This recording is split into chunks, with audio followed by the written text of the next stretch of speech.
कृष्णा हरे कृष्णा कृष्णा कृष्णा हरे हरे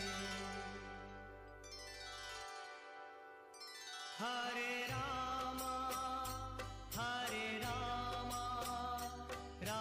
राम हरे हरे। जय श्री कृष्णा, राधे राधे। कैसे हैं आप सब लोग? आशा रखती हूँ अच्छे ही होंगे। स्वागत करती हूँ आप सभी लोगों का लड्डू गोपाल जी की सेवा ज्ञान भक्ति चैनल में। और आज की इस वीडियो में हम चर्चा करेंगे बसंत पंचमी के बारे में। तो जैसा कि आप सभी जानते हैं कि बसंत पंचमी का जो महोत्सव है वो माघ मास के शुक्ल पक्ष की पंचमी तिथि को मनाया जाता है, ठीक है। और बसंत पंचमी के दिन हम लड्डू गोपाल जी की सेवा कैसे करें, उन्हें किन चीज का भोग लगाएं, किसका भोग लगाएं या किस भगवान की पूजा की जाती है, ये सब आज हम इस वीडियो में जानने वाले हैं। तो प्लीज वीडियो को स्किप मत कीजिएगा, फुल वॉच कीजिएगा। चलिए आगे की ओर चलते हैं। तो जैसा कि आप जानते हैं कि बसंत पंचमी के दिन ब्रह्मा जी ने माँ सरस्वती का सृजन किया। सभी जानते हैं कि ऋतुराज बसंत की शुरुआत इसी दिन से हुई थी। बसंत पंचमी के दिन ही माँ सरस्वती की पूजा की जाती है। तो जिन लोगों की यहाँ छोटे बच्चे हैं, आप अपने छोटे बच्चों से माँ सरस्वती का पूजन जरूर से करवाएं, आप स्वयं भी करें।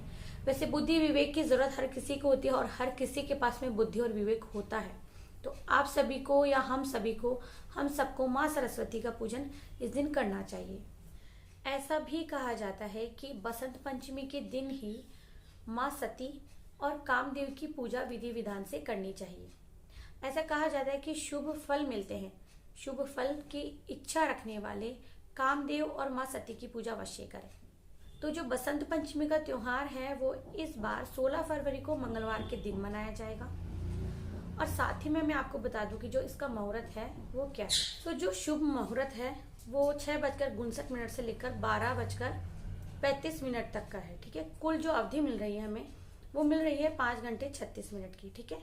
तो इस समय में आप सरस्वती पूजन कर सकते हैं, लड्डू गोपाल जी को भी भोग लगा सकते हैं। और हमारे लड्डू गोपाल को तो पूरा दिन भर ही आप जो आपका मन करे वो बना करके खिलाइए। तो अब हम जानते हैं कि ये जो बसंत पंचमी है ये ऋतुओं का राजा कहलाता है। और बसंत पंचमी में क्या होता है कि जो पुरानी पत्तियां वो झड़ जाती हैं और पेड़ पौधों में नई पत्तियां आने लगती हैं। आपको मैं एक बात और बताती हूँ। ऐसा कहा जाता है कि जो भी व्यक्ति बसंत पंचमी के दिन माँ लक्ष्मी और विष्णु भगवान की पूजा करता है विधि विधान से, ऐसा कहा जाता है, या जो गुप्त पूजा करता है, उन्हें आर्थिक तंगी से जो परेशान रहता है उन्हें इससे निजात मिलती है। तो और या फिर जिन लोगों के यहाँ पर विष्णु भगवान जी हैं या फिर लक्ष्मी माता का विग्रह है, वे लोग जरूर से पूजा करें। और इस दिन विधान होता है कि ज्यादातर लोग ऐसा ही करते हैं कि बसंत पंचमी के दिन पीला भोजन बनाते हैं, पीले वस्त्र पहनते हैं। तो हमारे यहाँ भी ऐसा होता है। और हमारे यहाँ तो एक परंपरा और भी होती है जो कि हमारे बहुत समय से चलती आ रही है। हमारे यहाँ क्या होता है कि इस दिन चावल बनते हैं, मीठे चावल, जिसे कि मीठे भात भी कहते हैं, पीले भात भी कहते हैं। तो आप लोग ज़रूर से बनाएं। मैंने अपने पिछले साल वाले वीडियो में बताया, मैं कोशिश करूँगी इसमें लिंक शेयर कर सकूँ, मैंने किस तरह से बसंत पंचमी का त्यौहार मनाया था। अपने बाल गोपाल को आप पीले रंग के वस्त्र पहनाएं, सुबह में उन्हें आप पंचामृत से अभिषेक करवाएं, पीले रंग की पोशाक पहनाकर उनका श्रृंगार करें, पीला चंदन उन्हें लगाएं, टीका लगाएं। बसंत पंचमी से थोड़ी थोड़ी सी गर्मी की शुरुआत हो जाती है। तो आपको बस क्या कुछ नहीं करना होता है।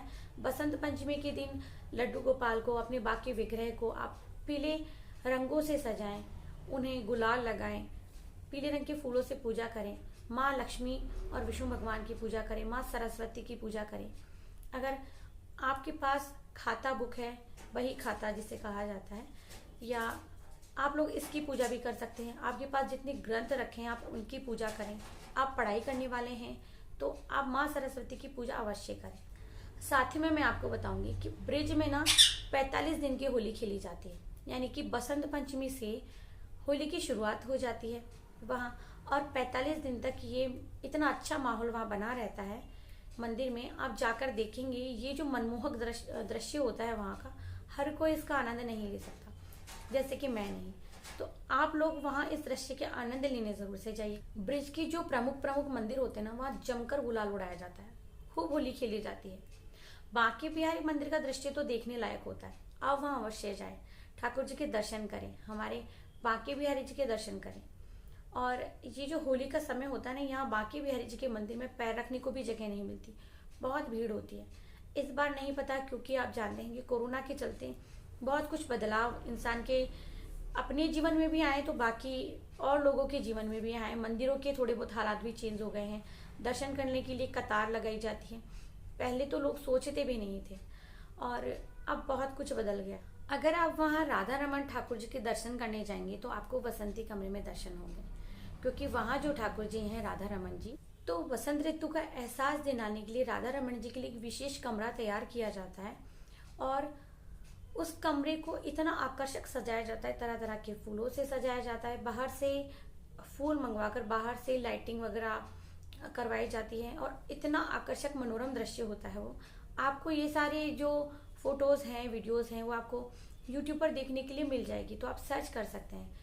तो जैसे कि मुझे बांके बिहारी जी के दर्शन करने होते हैं, तो मैं ज़्यादातर सर्च करके ही दर्शन कर पाती हूँ, क्योंकि मुझे अभी तक वहाँ जाने का सौभाग्य प्राप्त नहीं हुआ है। और जिन जिन को सौभाग्य वहाँ प्राप्त हुआ है जाने का, वो तो है ही, मतलब क्या कहना, कहा जाता है कि जो चरण वहाँ बांके बिहारी जी के मंदिर में रख कर आए हैं, तो उनके चरण छू लेना भी वहाँ के दर्शन करने के समान होता है। अब हम बात करते हैं हमारे लड्डू गोपाल जी से संबंधित। बसंत पंचमी के दिन कई लोग पूछते हैं, क्या उन्हें पीले रंग के वस्त्र पहनाना जरूरी है, नए वस्त्र पहनाना जरूरी है, क्या हम पिछले साल की ड्रेस उन्हें नहीं पहना सकते हैं? तो बिल्कुल पहना सकते हैं, ऐसी कोई बात नहीं है कि आप नए वस्त्र ही लाकर उन्हें पहनाएं।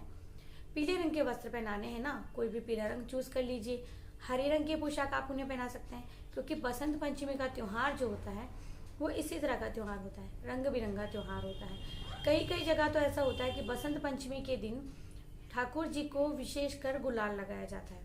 माँ सरस्वती की पूजा में भी गुलाल का विशेष महत्व होता है। आपने स्कूल वगैरह में देखा होगा कि जब स्कूलों में बसंत पंचमी का त्योहार मनाया जाता है, तो वहाँ माँ सरस्वती की पूजा प्रत्येक बच्चे से करवाई जाती है। सभी लोग माँ सरस्वती को पुष्प अर्पित करते हैं, पीले रंग के फूल अर्पित करते हैं। बसंत पंचमी पर आप सभी ने देखा होगा स्कूल में रंगारंग प्रोग्राम भी होते हैं, जहाँ माँ सरस्वती से संबंधित श्लोक कविताएं भी सुनाई जाती हैं। अभी तो इस बार बच्चे नहीं जा पा रहे हैं, कुछ स्कूल शुरू हुए हैं, कुछ अभी स्कूल बंद हैं छोटे बच्चों के। तो जो बच्चे स्कूल नहीं जा पा रहे हैं वो घर में ही माँ सरस्वती की पूजा करें, विशेष पूजा करें। कहने का मतलब ये होता है कि माँ सरस्वती की विशेष पूजा से अर्थ होता है कि जो बच्चे स्कूल नहीं जा पा रहे हैं वो अपनी जो बुक्स वगैरह हैं उनकी साथ में रख कर पूजा करें। देखिए, बुद्धि विवेक ये सब कुछ माँ सरस्वती ने ही हमें दान किया है। तो जिन माँ सरस्वती ने हमें बुद्धि और विवेक दिया है, जिसके चलते हम लोग सोच समझ पाते हैं, तो उसकी पूजा अवश्य करें। तो हमारे जो बाल गोपाल हैं उनके भोग में आप क्या क्या रख सकते हैं? फल जो कोई भी येलो कलर में हो, जो कि ऐसा होता है कि केले वो ऊपर से पीले होते हैं। अब आप ये मत कहिए केला अंदर से सफेद होता है, तो आप केले का भोग उन्हें लगा सकते हैं। पीले रंग की कोई भी मिठाई या पीले रंग के चावल बनाकर आप उन्हें भोग लगा सकते हैं, या आप उनके लिए खीर बना सकते हैं। और खीर भी आप पीली बना सकते हैं, क्योंकि मार्केट में फूड कलर अवेलेबल होते हैं, तो आप उसमें फूड कलर ऐड करके और पीली खीर बना सकते हैं। अब बात आती है हमारे लक्ष्मी जी और विष्णु भगवान की पूजा की। तो आप अपने लक्ष्मी जी, विष्णु जी, या आपके घर में प्रतिमा है राधा जी और कृष्ण भगवान की, तो उन्हें भी आप पीली पोशाक धारण करवाएं।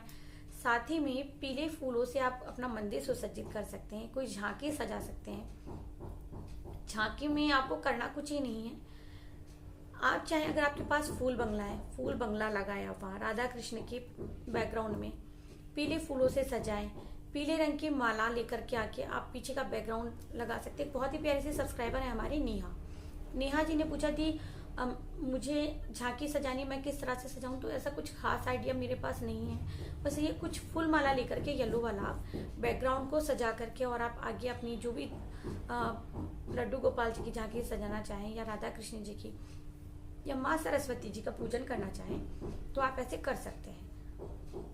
तो आशा करती हूँ कि आपको मेरा वीडियो पसंद आया होगा, और अगर वीडियो पसंद आया तो प्लीज़ वीडियो को ज़रूर से लाइक करें, चैनल को सब्सक्राइब करें, फ्रेंड्स फैमिली में ज़रूर से शेयर करें। और हाँ, एक बात और कहना चाहूँगी कि कुछ लोग ऐसा सोचते हैं कि प्रत्येक दिन जिस तरह से हम लोग देखने सुनने को ये जो प्यारा सा कमेंट था। वो शायद 16 साल की एक लड़की है, उत्पन्ना नाम है उनका। तो उन्होंने मुझसे ये कहा कि आंटी आप मुझे ये बताइए कि अगर किसी के पास में पहनाने के लिए पीले रंग के वस्त्र नहीं है और वो पीले रंग के वस्त्र नहीं ले पाता है, तो क्या भगवान हमारी पूजा ग्रहण नहीं करेंगे? तो नहीं, ऐसा बिल्कुल भी नहीं है। आप अपने भगवान को कोई भी पोशाक पहनाएं, भाव आपके अच्छे और सच्चे होने चाहिए। भोग तो आप बनाकर लगा सकते हैं, और कुछ भी नहीं तो आप अपने भाव ही समर्पित कर दीजिए उन्हें। तो देखिए, ऐसा कुछ नहीं है, हमारे प्रभु केवल भाव के भूखे होते हैं। अच्छा, कई लोग, चलिए छोड़िए, मैं उन लोगों से एक बात और कहना चाहूंगी। कुछ लोग मुझे किसी भी वीडियो का लिंक भेजकर कहते हैं कि फला आदमी ने इस तरह की बात हमें बताई। देखिए, कुछ बातें ऐसी होती हैं, कुछ सवाल ऐसे होते हैं जिन पर हम खुद भी सोचने लग जाते हैं कि ये ठीक है या नहीं है। हम लोग भी कहीं ना कहीं से सुनते हैं, पढ़ते हैं, दिखते, तब आपसे शेयर कर पाते हैं। ऐसा कोई इंसान नहीं है जो सीख करके ही पहले आया होता है, हम सब लोग सीखते हैं। तो क्या होता है कि उसमें कुछ एक बात हो सकता है, कुछ एक बात गलत हो, कुछ एक बात सही भी हो सकता है मैं आपको कुछ गलत बता रही हूँ, ऐसी बात नहीं है। तो फर्क सिर्फ इतना है कि कुछ लोग कहीं और का एक्सपीरियंस शेयर करते हैं, कुछ लोग कहीं और का एक्सपीरियंस शेयर करते हैं, तो उन लोगों की भी गलती नहीं होती है। तो आप ये ना सोचे वो गलत बता रहे हैं, आपके ऊपर है, आप क्या मान रहे हैं, सही क्या है आपकी नज़र में। कुछ जो पारदर्शिता है वो हमारे अंदर भी होनी चाहिए कि हम सही को सही समझें, गलत को गलत समझें। ठीक है, एक सवाल का जवाब मैं और इस वीडियो के द्वारा देना चाहूँगी। किसी ने कहा कि मैम लड्डू गोपाल जी एक ही घर में रखने चाहिए, 2 लड्डू गोपाल नहीं रखने चाहिए। मैंने पहले भी अपने वीडियो में बताया है कि भाई लड्डू गोपाल बाल स्वरूप है। अगर आप लड्डू गोपाल को ले आए तो किसी के कहने में आकर के आप अपने एक लड्डू गोपाल को घर से बाहर तो नहीं करेंगे ना। अगर हमारे यहाँ 4 संतान है, 4 संतान में से एक संतान हमारी अच्छी नहीं दिखती, ठीक है, बाकी संतानों की तरह, तो क्या हम उस संतान को अपने आप से अलग कर देते हैं, घर से निकाल देते हैं? तो नहीं, मैं यही कहना चाहूँगी कि सभी में ईश्वर का स्वरूप है। ठीक है, तो आप सभी की प्रेम पूर्वक पूजा करें, अर्चना करें, और जिन्हें बाल स्वरूप कृष्ण मानकर आप लेकर आए उनकी भगवान की तरह पूजा करने की इच्छा है तो वैसे कीजिए। अगर आप पुत्र स्वरूप देखते हैं, मानते हैं, तो वैसी पूजा कीजिए। तो वही आशा करती हूँ वीडियो पसंद आया होगा। प्लीज़ वीडियो पसंद आया है तो लाइक ज़रूर से कर दिया कीजिए और चैनल को सब्सक्राइब किया कीजिए, और अगर नहीं किया है आपने तो प्लीज़ जल्दी कीजिए, फ्री ऑफ कॉस्ट है, कोई चार्ज नहीं है इसका। मैं लेती हूँ विदा, मिलती हूँ नेक्स्ट वीडियो में कोई भी प्यारा सा टॉपिक लेकर के। तब तक के लिए जय श्री कृष्णा, जय श्री राधे।